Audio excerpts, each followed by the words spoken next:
So there's a picture of me on this slide. My name is Laila El-Mitwi. My pronouns are she, her. I am an equity and belonging consultant. I also set up and chair Proud London Council.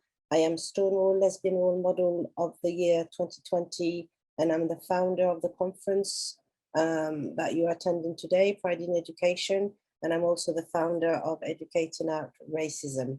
On the screen, there's a series of historical dates. The dates are in red and what they correspond to in black. 1967, partial decriminalization of homosexuality in the UK.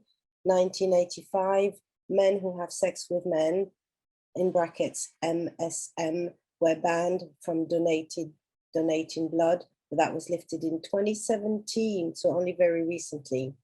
Section 28, I'll go back to that, is a piece of legislation in the UK that was in effect from 1988 to 2003. It's only in 1992 that the World Health Organization declassifies homosexuality as a mental illness. So up until more or less 30 years ago, I was classified as a mental disease, as a lesbian. In 2005, Sue Saunders and Paul Patrick co-created UK LGBT History Month. The Equality Act, which is a piece of legislation in the UK, came into effect in 2010, and it protects sexual orientation, gender reassignment, civil partnership, and marriage. So a third of the Equality Act is directly relevant to LGBTIQ+ people. And then in 2013, the first Trans Pride event happens in Brighton. So it's only very recently that actually it's the last 14 years, from 1999 until 2013, that the UK has had a massive turnaround in terms of legislation and rights. So the reason why I contextualize this is to explain that it's been very difficult pre those dates, especially pre 2010 to or pre 2003, to be inclusive of LGBTIQ+ lives and issues in the curriculum, simply because it was illegal. I'm going to read section 28 or clause 28 of the Local Government Act 1998, caused the addition of section 2A of the Local Government Act 1986, which affected England, Wales and Scotland. The amendment was enacted on May 24, 1988, and stated that local authorities shall not intentionally promote homosexuality or publish material with the intention of promoting homosexuality, end quote, or, open quote, promote the teaching of any maintained school of the acceptability of homosexuality as pretended family relationship. So it was repealed in 2003, which is very recently. But if you think about it, it still has an effect today on teachers, because you couldn't be out, you couldn't bring it into the classroom. It is a really horrendous piece of legislation, which was brought in by Margaret Thatcher. So once that was repealed, then it became a lot easier for people like us to basically queer the curriculum. So the repeal of section 28, LGBT History Month and the Equality Act, and also the Common Inspections Framework from Ofsted, which is the organization that inspects schools in the UK, actually had a clause which stated that school had to tackle homophobia and transphobia, and being backed up by this piece of legislation made it easier. So in terms of ESOL, the first really big initiative is Natekla London on Saturday, the 13th of October 2012, hosted the very, very first conference in partnership with the British Council called Breaking the Ice, addressing LGBT issues in the ESOL classroom. And on the screen, there's a picture of the delegates at the British Council and the panelists sitting at a table. And the logo says Natekla London in yellow and green. I set up the National Association of ESOL Teachers for London. So NATECLA stands for National Association of Teachers of ESOL and Community Language to Adults. I set up the London branch. I was the chair for North Thames, and then a group of volunteers wanted to bring North Thames and South Thames in London together. And that was the very first event that we created. That event then was the, with Nafisa Graham-Brown, Phil Bird, Mike Harrison. I mean, there was a fantastic group of us. And then that followed on with a range of initiatives. So on the screen, I've got screenshots of an article that was written addressing LGBT issues in the English language. The British Council commissioned a research through the ESOL Nexus Award in 2013, and the report was published in March 2014, exploring LGBT lives and issues in adult ESOL. I was part of the team. And we also had an international live stream as part of the English agenda at the British Council, the BC seminars, which was viewed by 2,800 people on the day. It was phenomenal. And then a group of university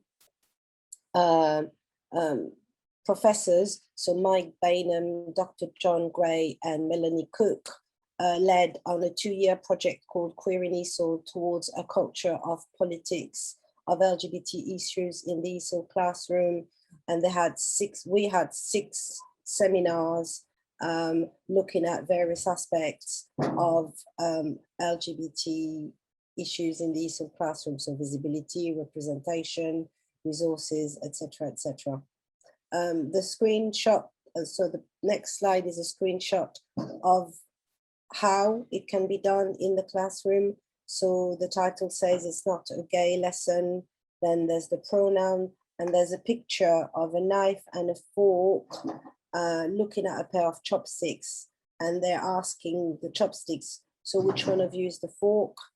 There's a picture of students categorizing various labels for application form, and it's about developing skills. And there's also a picture of a newspaper article which says Miss Great Britain comes out as bisexual and shares painfully relatable queer awakening. I was obsessed with wrestling. This is to demonstrate that it's not about a gay lesson. We are developing reading, writing, speaking, listening skills, grammar, sentence structure. It just happens to be contextualized within an LGBTIQ+ context. The next slide is the list of organizations where I've had the privilege of delivering training, from the Museum of London to the Refugee Council. It's got a lot of logos of organization, training projects, and a range of venue where I supported the queering of their curriculum in ESOL and beyond. I also set up in 2014 a radio show called Outtakes, the Tracks of My Life with Real Rebels Radio. That's a screenshot of the logo, and it's on Mixcloud if you want to listen to it. The next slide is a screenshots of the resources that have been published that are available free: Rainbow Pilgrims, Twilight People, and my latest project, Haringey Vanguard Learning Resources. So the Rainbow Pilgrims, and I will share the links to all of these. They're completely free of charge, and you can just click on the PDF and download the teaching resources and lesson plan. Then I moved on to working into local authorities, where I set up Proud London Council in 2017, which is for the 33 boroughs in London and their LGBTQ+ staff network, to support local authorities be more inclusive for their staff and ultimately for their residents. Finally, I founded Pride in Education last year and Educating Out Racism. All of these initiatives are to usualize. Usualize is a word which was coined by Sue Saunders, meaning when normalize means we're not normal. So usualize means that we're just part of everyday life, you know, that we're included, that we're visible, that we're seen, that we are celebrated. So look at this, 9:57, and I'm done speaking. I'd like to take some question, and the WHO didn't declassify being trans as a mental illness until 2019. Thank you, Bethan, for clarifying that. That's shocking. So do you have any questions before I bring on our panelists? This was just like an overview of historical context and the work that I've done. Anybody who has any questions? Okay, so as if by magic, we're going to see our next knowledge sharing panel appear. Would you like to look at this? It's like super magic. Fantastic, fantastic. Can you hear the bell from the church opposite? It's like the bell is welcoming you, my friend. Okay, so David, would you like to introduce? I think, okay, thank you so much, Laila, for that. And I'd like to start by saying a huge thank you for organising such an important and much needed conference. As a volunteer myself, I know what it's like to organise a conference. Can you hear me okay? I think you come in and out. Oh. You're dropping in and out. Might be to do with your Wi-Fi, I think. You were saying that it's a massive piece of work. You've got... Yeah. Is that any better? Yeah, that's good. Great. Okay, so I'm really privileged to be hosting this panel, knowledge sharing panel today. So I have with me Angelos Bolas, Chris Richards and Sarah Hager-Holt. And they're each going to take it in turn to give a 5-minute talk about their topic. And then we want to very much open to you, to the floor, because it is an emphasis on the sharing of knowledge sharing. So if you have any questions, please type them in the Q&A box. And if you have any comments, please type them in the chat. So without any further ado, over to you, Angelos. Thank you very much, David. And thank you, Laila, for putting together such an amazing event once again.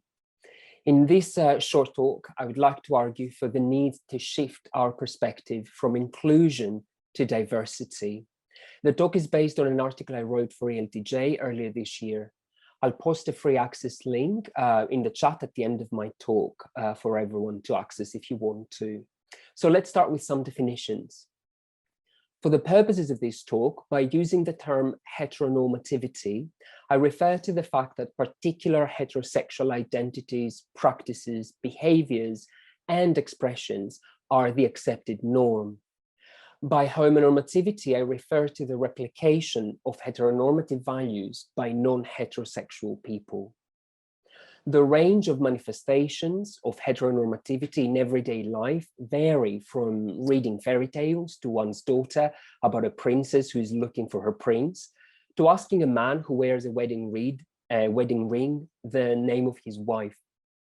In relation to English language education, heteronormativity manifests itself in the content, visual and textual, of mainstream published materials, as well as in classroom discourse, interactions between students and teacher, or among students.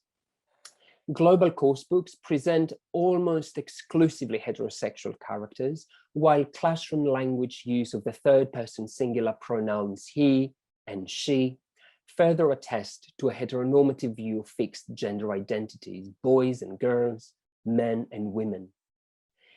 In society, since the beginning of the noughties, in the global north, the majority of gay civil rights groups were focused on issues related to gay marriage and child adoption policies and laws.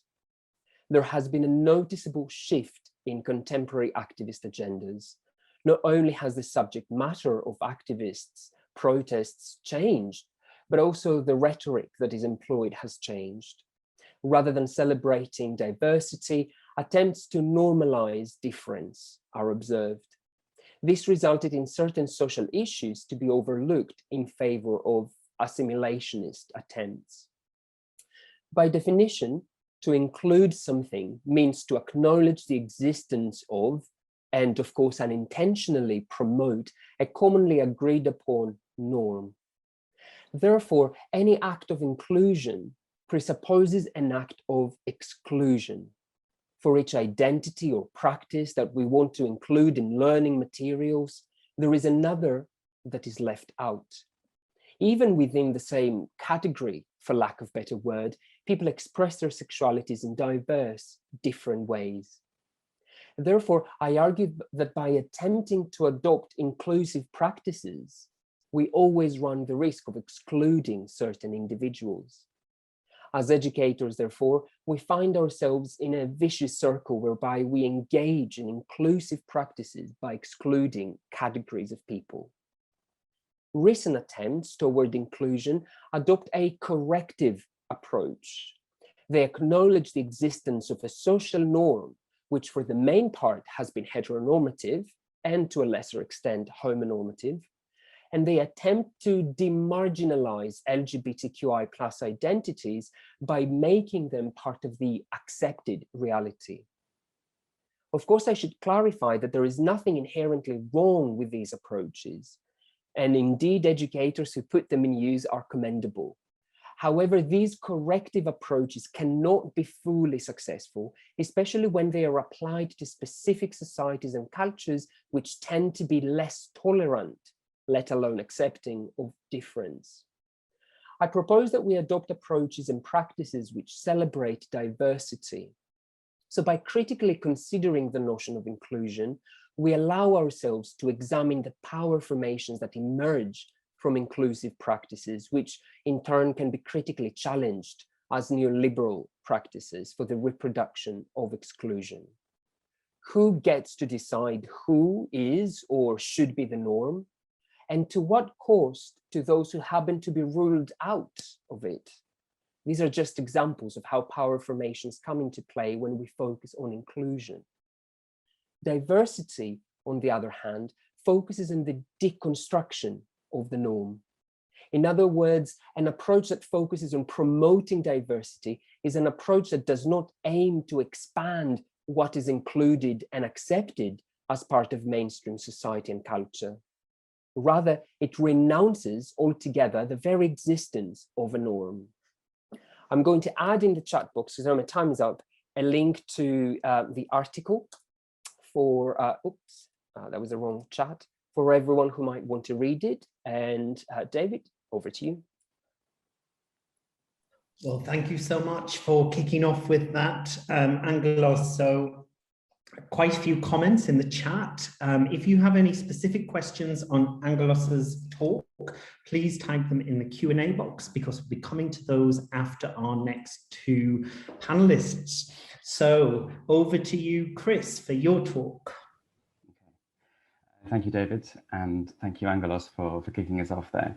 It's a pleasure to be here this morning. I'm perfect, I think, that I'm following Angelos, as reading his paper it caused me to reconsider a few of my ideas and opinions anyway. I want to start by recalling a memory I have of being told about the importance of images in the classroom. I was studying for a PGCE, and the speaker was arguing that whatever material we use in the classroom comes with a silent stamp of authorization of teacher approval. Materials might explicitly include pedagogical books, videos, but also anything on display in the classroom. And that speaker's thoughts have stayed with me ever since. When I was teaching English in the state system in England and Wales, we made no use of textbooks. While this was challenging for me as an early career teacher, it gave me a lot of freedom to make choices about images and texts. And I don't think I got everything right back then, but I was trying. 5 years ago, I moved to Spain and began teaching English in the ELT, in a private language academy, and pretty much everything was different. Aside from maximum class sizes of 8, the biggest difference was the ubiquity of course books. Although where I currently work, we only follow a course book with adult students, in that first institution I worked in, every group had an assigned book, and I quickly noticed the representation was generally extremely narrow, often stereotypical, and sometimes in need of an update. In one book, we met characters called Sweet Sue and Smart Alec. As you might imagine, the latter was rather annoying. but the pun was somewhat lost on the 10-year-old Spanish kids I was teaching. The notion of girls being sweet and men being smart was much easier to grasp. And then I saw the page in a book we used with adult students about different weddings in the UK. Published in 2010, it had 4 photos of straight, white couples. Even when LGBTQ+ representation is present, our problems don't necessarily end. Last September, I was browsing general activities books and came across a book called Quizzes, Questionnaires and Puzzles. First published in 2005, this copy was from a 2012 reprint. In one activity called The Moral Maze, 12 scenarios are presented and students are asked to discuss them in pairs. There are dilemmas about lying, theft, and terrorism. One asks whether same-sex marriage should be permitted. In the summer of 2005, I was just finishing high school in Wales and civil partnerships had just become possible. And looking back, the idea of having a conversation at school, just 2 years after the repeal of Section 28 about same-sex marriage, sounds incredibly progressive. However, positioning the topic between lying and theft is obviously problematic. On the other hand, a recent publication from CUP caught my eye. In Open World Advanced, they print a photo of a man with his arm around another man. They're looking at a car and talking to what appears to be a sales rep. The context of the photo was a unit about money. The men are not positioned as a couple, with an emphasis on the same sexness of their relationship. And topics like sexuality or indeed race, disability, age, and so on are often represented in constrained ways, tokenistically, and with a sharp focus on inclusiveness. Representations thus can essentialize and use an imaginary individual to represent a living community. In Unit on Family, we might consider ourselves lucky should we find a same-sex couple adopting a child. And with homosexuality thus addressed, that particular box is ticked and the book returns to heteronormativity for literally every other page. What I think is useful about this image, however, is that it can be used and read in different ways to suit the lesson. The relationship has been usualized by placing it in an everyday situation. The sexuality of the couple doesn't need to be in the spotlight. The focus is on the transaction they are making. And so far from asking the students to evaluate a couple's right to marry, this page simply acknowledges their existence. This makes me think of Pakowa, Pavlicek and Sunderland's ideas about how heteronormativity is a question of degrees. An image of the nuclear family, they argue, is highly heteronormative, but an image like this one is open to more interpretation and thus less heteronormative. And also of Ashley Moore and his taxonomy of representational heteronormativity that might help us move towards more diverse and inclusive representations. In some, context is all. I think there are spaces and times for both quiet, inclusive representation, like we see here, as well as the kind of direct, critical inquiry about diversity that Angelos is calling for. I've said before that inclusion necessarily implies exclusion, as did Angelos, and so we must remember that when we give space to one image or story, we are necessarily reducing the space available for others. Thank you, David. Well, thank you very much for that, Chris, for building on so clearly and coherently from Angelos's talk. And if you have any specific questions on Chris's talk, focused on materials in particular, can you please type them in the Q&A box for us to discuss after Sarah. So over to you, Sarah. Hello, thank you, and thank you for inviting me to be part of this conference and part of this panel. The programme from the last few days looks like it's been amazing. I come onto this panel really as I feel a bit of an interloper. I'm someone who is not full-time in the classroom, and I'm also someone for whom English language teaching is not my speciality. So it's been a really interesting experience listening to Angelos and to Chris and to Layla's context to see where I might fit in. I work as an author, I tell stories, and through that role, I spend time in classrooms, in educational settings, working alongside teachers and librarians to think with them about how the fictional stories that we tell can enable the real people in our classrooms and in our settings to reflect on their own experience and use that as, oh, Layla, I'm so sorry. Lila, I'm so sorry I pronounced your name wrong. That was a bad thing to do. So what my role really is to be able to start to bring some of that creativity and some of that storytelling kind of into the classroom and into those settings. I'm very interested to hear the context given in the UK, particularly around Section 28, because many of those of us who are educators or authors or working with in educational settings or with young people at the moment will be shaped by our own experiences in school and in the settings where we were brought up. So many of us will have been brought up, if not under Section 28, in contexts where LGBT lives and experiences are completely absent from the settings we're in, and we take, I think, those experiences into the settings where we work now, where actually the conversation is happening and those doors are open and visibility is possible and we have something to build on, but that tension remains between what is permissible and what is not permissible. And I think that tension remains within those of us who are delivering education, perhaps sometimes more than the people we are working with in the classroom. So the main audience that I write for are young people, so our kind of pre-teens, and I write stories that are rooted in real life and experiences in schools, and how I use these and stories that include a range of different queer characters, so that you can't go through these and think there is only one way to be this kind of identity, or there is only kind of one way to express who you are.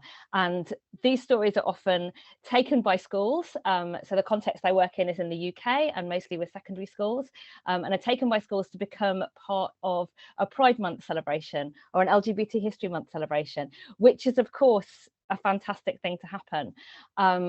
But then means that they fall into this same trap, perhaps, that Angelos and Chris were talking about, where we have the moment to be queer, and then we have the rest of the curriculum. So interestingly, there is a lot that despite some of the limitations, I think there's a lot of flexibility still within the secondary sector within the UK to be able to bring in some of those stories and some of those experiences, but they are still very much kind of pigeonholed into particular opportunities. The other experience I've had, which I think is a really interesting one, and I'd be really interested to hear how this plays out in a ELT setting as well, is around teachers and educators seeking out fictional representations of situations that are perhaps playing out in their classrooms. So I'll hear from teachers for whom a student has just come out and they want a way to be able to talk about that in the class, but without talking about that student. So in that sense, storytelling and fiction and that kind of creative side gives you the opportunity to have those conversations.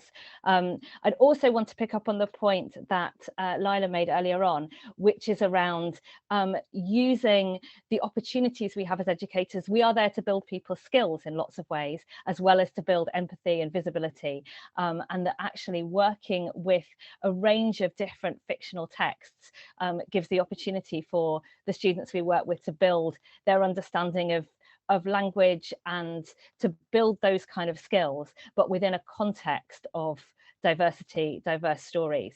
I go into schools quite a lot and have that privilege of being the guest speaker. I'm not the one that kind of has to make sure that everyone gets through their exams. But what I find is there is a real desire to want to give people a formula about how to tell a story and how to express an experience. Whereas I have the privilege of going in from outside and wanting to encourage students to be able to express themselves and their own stories, and that everything else kind of slots around that. So hopefully that will bring a slightly different perspective into the conversation. But what I'd love to hear in the questions and the knowledge sharing maybe is how people who are practicing ESOL and ELT at the moment, how do you bring fictional stories, fictional texts, characters into the work that you do, and how can we all learn how to do that better across different cultural contexts? So thank you for giving me the opportunity to be part of this panel from a slightly sideways perspective.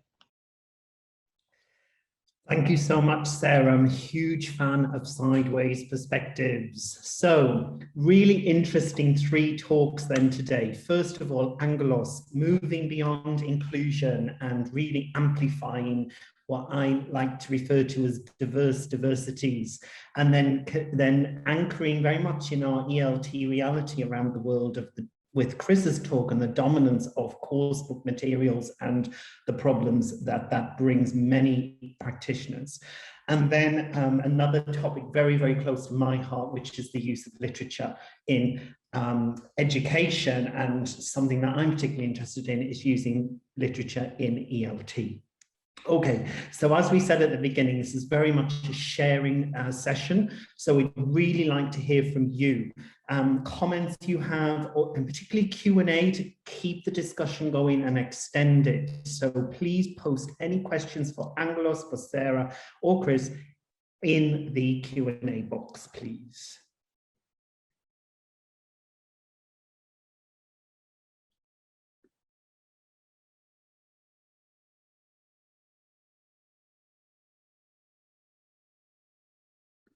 Okay, we have one here from Laila. She's asking, how do you manage discrimination that arises in the classroom? Anyone like to address that one? Anyone or all of you? Angelos, would you like to start? I think prior to addressing it, it's important to, whenever we start a course, we start a class, we start a lesson, to have a zero tolerance policy. And the most important thing is that we adhere to it, because very often we see behaviors or perhaps either from the students or even the teachers, where a comment might be made or somebody might laugh at something just a little bit, and teachers might let it go because they don't want to make a point out of it, or they don't know how to deal with it. So it is very important to not only stop it then and there, to ensure that nobody gets offended and that nobody's hurt really, but also to identify what makes it a hurtful comment. It is important to remember that our job is not to change anyone's beliefs. We cannot do, I mean, we could do it, but that's not our primary objective. What our goal is to make sure that everybody expresses themselves in an appropriate and respectful manner. So it's all about teaching them how they can disagree with something, how they can express their belief in a manner that is not offensive. Thank you very much. Anything to add, Sarah or Chris, to that about addressing discrimination in the classroom? Yeah, I'd only add really that it's a managing behaviour question as much as it's a dealing with discrimination question, and that I think I saw Lila commenting about starting with induction, starting with sort of the classroom rules, and that's what we're talking about, isn't it? And actually from the very beginning, and Angelos was saying the same thing, to build that culture where it's a question of behaviour, a question of respect for each other from the very word go, so that hopefully you don't have that issue later on down the line. It's not something actually I've encountered in my current context. I do recall it from state school teaching when I was a bit younger. And I suppose my approach has built on my experiences as a teacher in that respect. And okay, how am I going to prevent this from happening in the future and deal with it more effectively? So that's why, yeah, it begins from the beginning as a behavior question, I suppose. Yeah. Thank you very much. And I suppose there's a link as well for me with the whole use of literature and the catalytic potential of literature for creating that safe environment in the classroom. So I'd like to bring in Sarah here, and speaking of state education particularly, we have a question here, Sarah. Can you recommend any good Key Stage 3 texts or stories that tackle the gender binary? That's a great question. I just pulled something off the shelf actually when I saw that question come in, for a book that I've read recently, which I think is very suitable for that kind of age group. It's called Pet, and this book, if you haven't come across it, it explores, so on the back it says, Pet is here to hunt a monster, are you brave enough to look? And it's a kind of futuristic book, and there's a lot of gender fluidity within the characters, but also what is really interesting about this book, in having a focus on it perhaps within a classroom discussion, is it's set in a society where everything seems to be perfect, and then as you dig in, you realize that within that there is stuff that is unresolved and undiscussed, which is causing problems for all the characters. So in terms of kind of books that, what was it, kind of just was the question around disrupting the gender binary? Tackling the gender binary. I think books like Pet are really good because they do that in a very preachy way that's just part of how the characters develop and are understood, but also has a story that enables you to dig a bit deeper into what are the things that we need to be discussing and addressing in order to be a kind of healthier people and a healthier society. So off the top of my head, I see someone's already put in the comments that that they've read Pet and have had a positive experience with it. But yeah, bringing in those sort of books into the library or into the classroom, and this would be my top tip for now. Thank you very much for that. So we've got another comment here that also talks about the whole role of teacher education, which is very, key area of my work, and also about materials again. So we've got someone who attended the ITEFL ESOL SIG conference yesterday, I think. Yeah, it's Nafisa. She's the co-chair of the National Association of ESOL Teachers nationally. Nafisa. Oh, okay, great. So the emphasis on additional roles teachers may play, pastoral elements, support with life issues and trauma not being made explicit.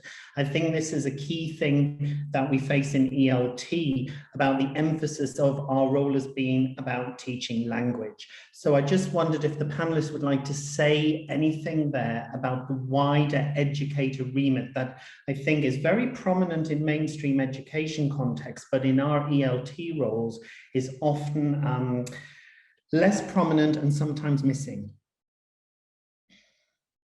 particularly in adult ELT, I think.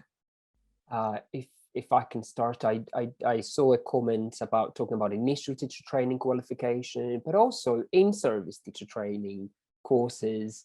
There is a gap there in terms of discussing the role of the teacher in the classroom, and the functions of the teacher in the classroom as well, that functions that are not directly related to language learning per se, but the actual learning, the fact, being in a classroom, being in education.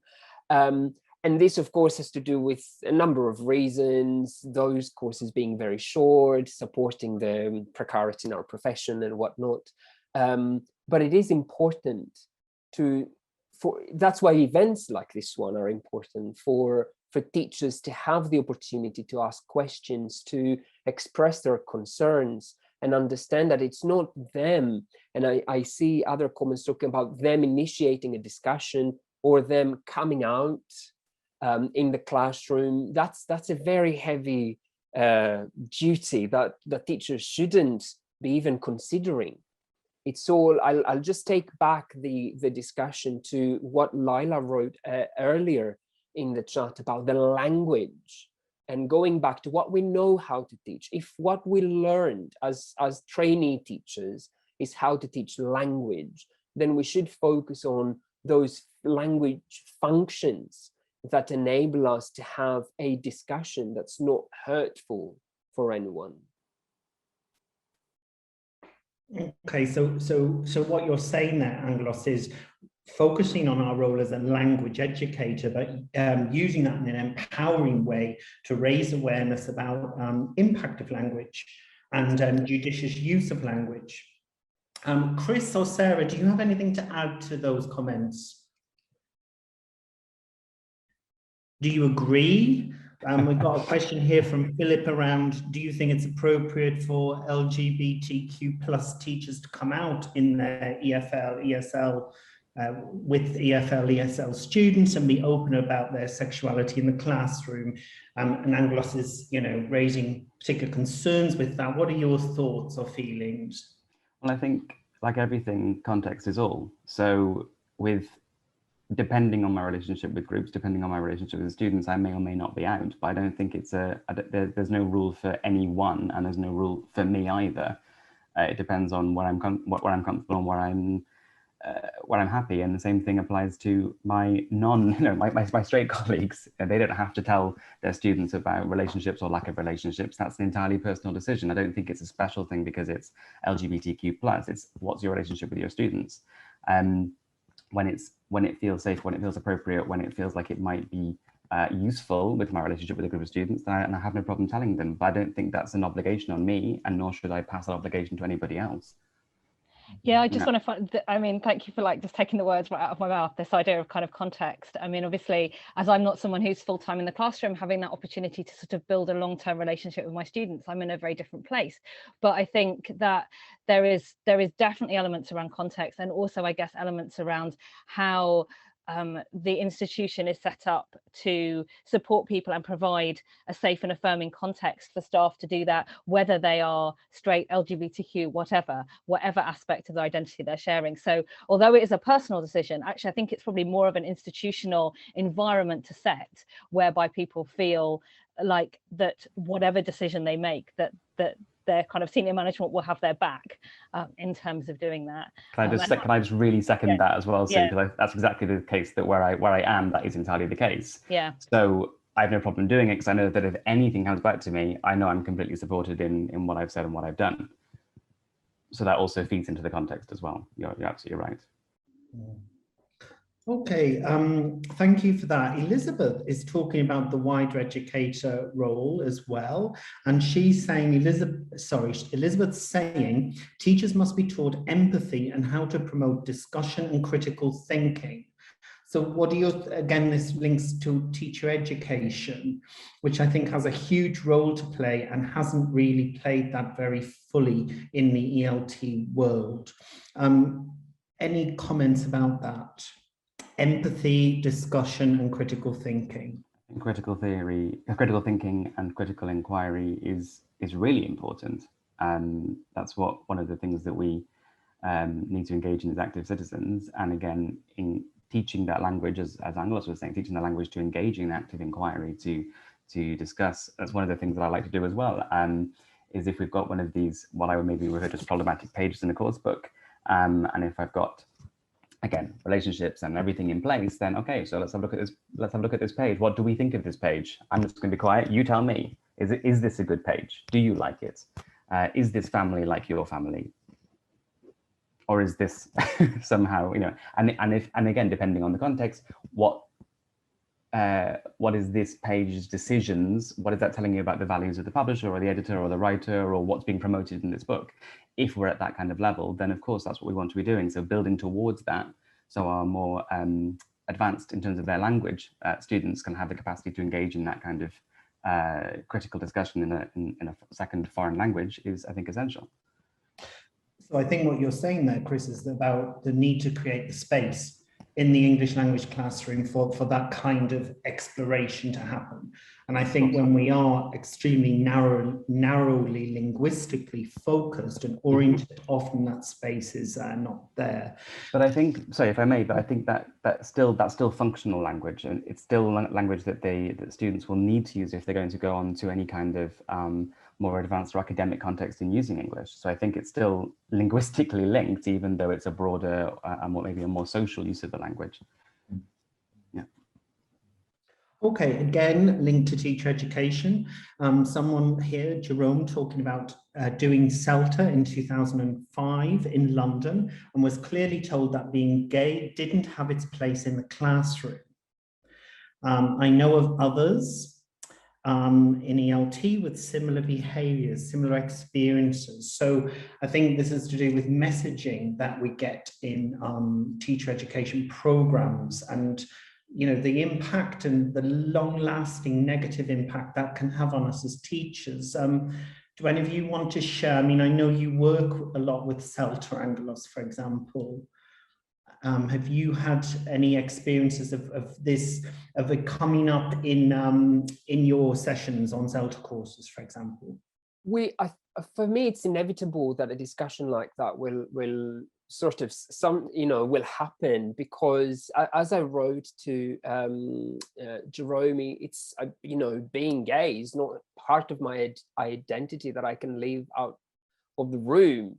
It's part of who I am. So we do have very often discussions as to perhaps how this can be dealt in the classroom if something happens. And that's always that's the root of the problem, that we always try to work with a corrective method. Oh, something bad happens, I need to deal with it, or I need to have the gay lesson, or how will I have a few bits and bobs when I choose pictures that they will show a gay couple or a lesbian couple or a trans person or a trans couple, you know what I mean.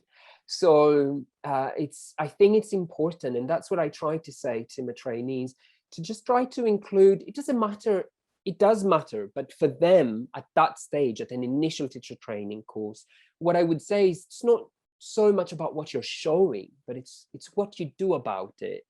So if you have an advanced class and you talk about families, it's not about showing that there is the gay family, because there's also the gay that doesn't want to have a family, or the straight that doesn't want to have a family. So talk about why families are important, why families are like that.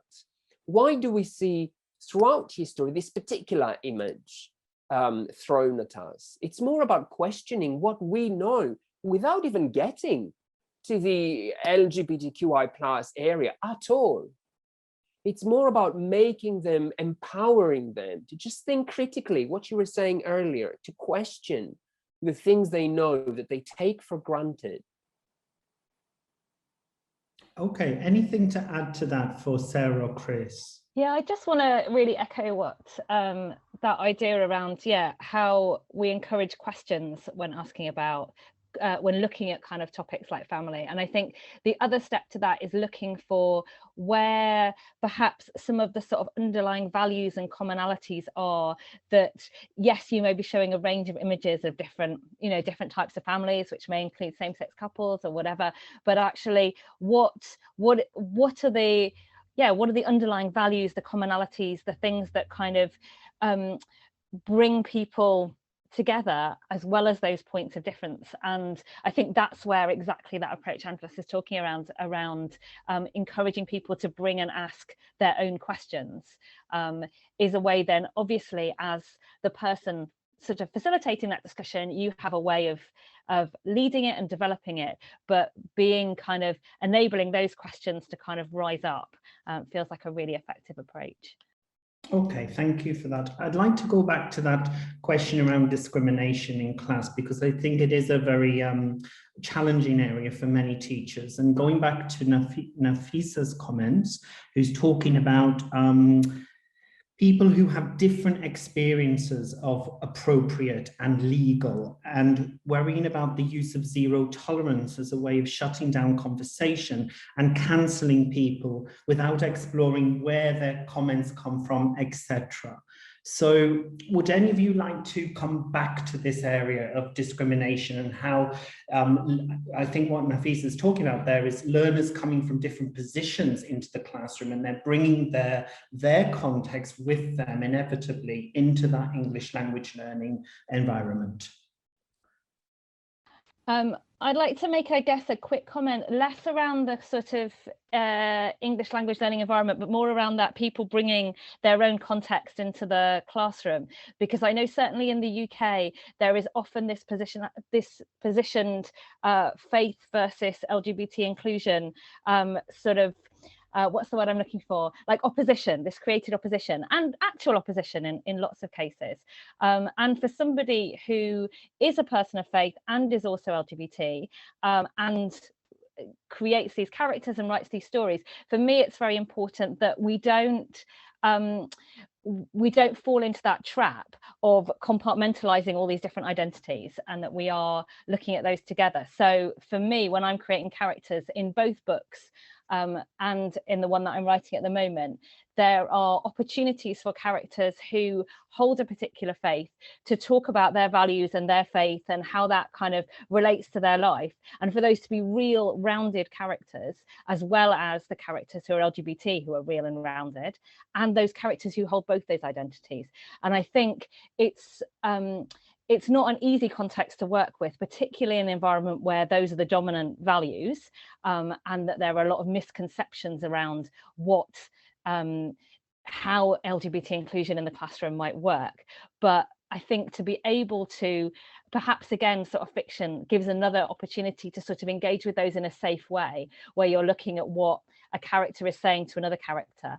And certainly the resources shown at the beginning, the ones for Twilight people, Rainbow Jews, projects like that have been absolutely fantastic in terms, again, of like profiling real life stories of people who hold multiple identities. And again, as a prompt for questions and discussions, not forcing a particular perspective, but just saying, this is the experience of these people or these characters. What do we learn? What can we respond to that?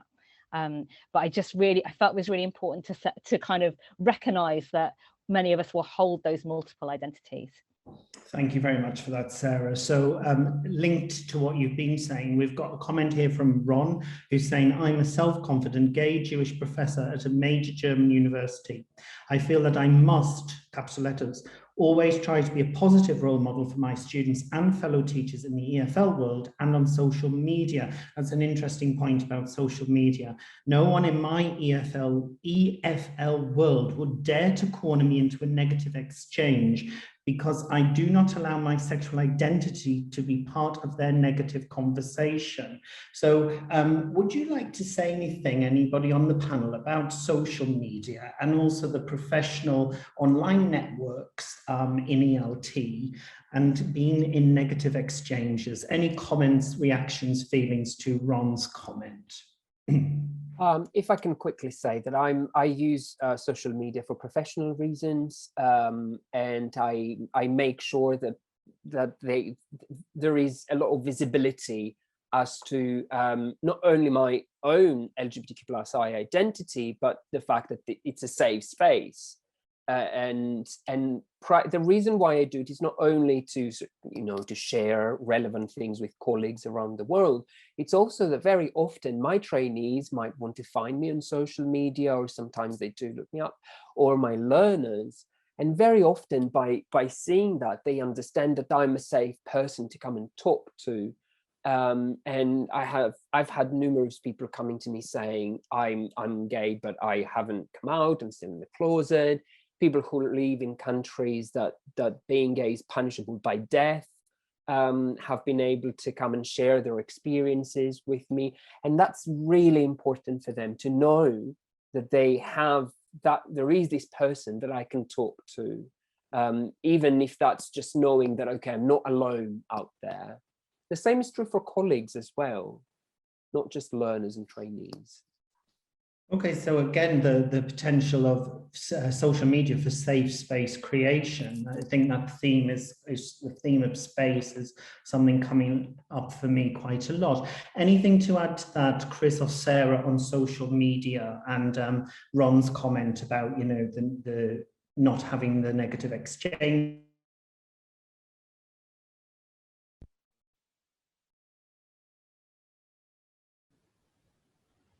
I think we lost you there, but all I wanted to add to what Angelos was saying was that for me it's an online version or an online extension of what I was saying earlier on about the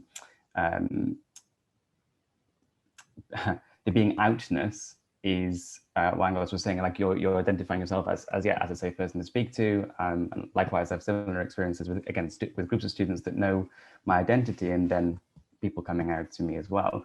I think that works the same thing online, and it also promotes those kinds of conversations online as well, which people may not have such ease of having in a face-to-face, or in fact not even be possible to have face-to-face, but they can do so in a virtual world. Yeah. And also, can I say that this is something that it's not only people who belong in the LGBTQI+ community can do it. Our colleagues who are allies, who are here with us today, or, it's important to have that visual element somewhere in your, could be in your social media, it could be in your staff room, to signal to people that we are here for you. It's okay.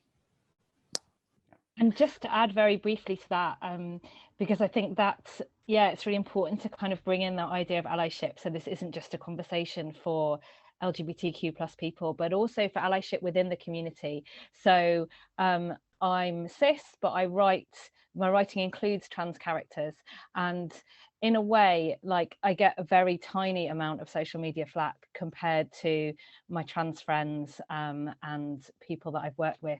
But in a way, being able sometimes to kind of take the flack for other bits of the community that are more perhaps exposed, I think that's something where we can all have an opportunity to step up, whether that's on social media in a way that feels safe and helpful and positive, but also, again, among the conversations we've got in the staff room, or even with our own families and friends and students and contacts. So I think that on that note around social action is a really positive and forward-thinking way to close this panel. I'd like to bring Lila back in now, just to wrap up the knowledge sharing panel. Thank you so very much. Perfect timing. I just love working with teachers. They're like, boom, shakalaka, boom, boom. Sarah, I want to thank you. Like, you were talking and I was like, yes, preach. We can be Black and queer and Muslim and transgender. And you know what I mean? It's about intersectionality. I've just wanted to say that yesterday, Cody Freeman, who's the chief exec of the Queer Global Center, is supporting people working in countries where we are being discriminated or criminalized. And he's helping teachers in Nigeria. And that question I often get a lot: how do you tackle discussion whilst working with international students who come from countries where being LGBTIQ+ is punishable by death? It's something that I've experienced a lot. I've had students say to me, we don't have any gays in my country. I go, yeah, you kill them. That's why. But also understanding that people can be in these countries. So there's two things there. If you're in the UK, we are protected by the law. So you can actually tackle discrimination quite safely. But if you're in a country where you're being criminalized, then you can't. Like, you have to be safe. If you're communicating via email, use a VPN, and just make sure that you don't put anything on your social media that can put you at risk. I mean, I'm on Clubhouse almost every day, and I hear stories of people in India, Ghana, Nigeria, who are literally, trigger warning, being killed. Like, you know, there was Ali Reza in Iran who was beheaded very recently, 20 years old, just for being gay. Like, this is the stark reality. So if you are dealing with people at an international context, check out the Queer Global Center. Now, David, you've done a phenomenal job chairing. You've kept it really nice and smooth. I think we had a look at a range where, like, Angelos just set up the context about what is diversity, what is inclusion, what is belonging, what is equity, you know, like looking at is like, what is that we're trying to do? And then we went to Chris, who kind of sort of like was more practical as a practitioner. And then Sarah, you call yourself the sideline, but I think you were very much like in there. And David, would you like to tell us a little bit about your workshop? You're just going to have a workshop very shortly. Yes, so at 11 o'clock UK time, I have a workshop, and we're looking at, very much linked to what Sarah was talking about, we're looking at picture books, and we're looking particularly at gender identities, and linked to what Angelos was talking about, diverse gender identities through picture books in primary ELT. So if you're interested, this is the link. Andrina still got a couple of places in her workshop on self-care. Thank you all so very much. I'm super chuffed. This is probably one of the most enjoyable panels I've had to listen to, because I'm an ESOL practitioner. So I felt like you were talking my language. When people are talking about STEM and, you know, other curriculum areas, it's really interesting, and we have a lot to learn from how others are doing. But this is my language. Final words, Angelos. I was just typing them in the chat box. I just want to say thank you to everyone. Thank you, Lila, for putting this together. and since this started last year, it's become so huge and such an important event. And thank you to everyone who was here in the panel. Sarah, Chris, great discussion. David, you managed that phenomenally. And thank you to the people who are here typing in the chat box and on Twitter. Would you like me to promote you as a delegate? Yes, please. Thank you. Thank you. David, I know you've got to open your other workshops, so final words. Final words are keep collaborating, keep sharing, keep discussing, keep seeking practical ways forward, and keep the action taking going. Thank you, David. You're an inspiration as always. I'll see you again soon on social media. Take care. Chris? Okay, well, just again, thank you to David for sharing so expertly, Angelos for challenging me, and Sarah, that was so interesting, and thank you to everyone that was participating in the chat and asking the questions and keeping me on my toes as well. Yeah, keep the questioning going, the problematizing, asking questions. Thank you. Thank you, Chris. Thank you. Sarah, do you still feel like an outsider? I feel very welcomed. I feel very welcomed in. But maybe that's my takeaway is don't lose your kind of outsider perspective sometimes, that it's quite good to kind of look in and ask those questions and challenge what's going on, and always look for those points of commonality, but also that extra special thing that only you, with your combination of identities and experience, kind of bring into the classroom and into the relationships with students, because that's what's going to be remembered. But yeah, thank you to everyone who's taken part in this session. I've learned a lot, and I'm sure we all have. Thank you. Take care. Bye.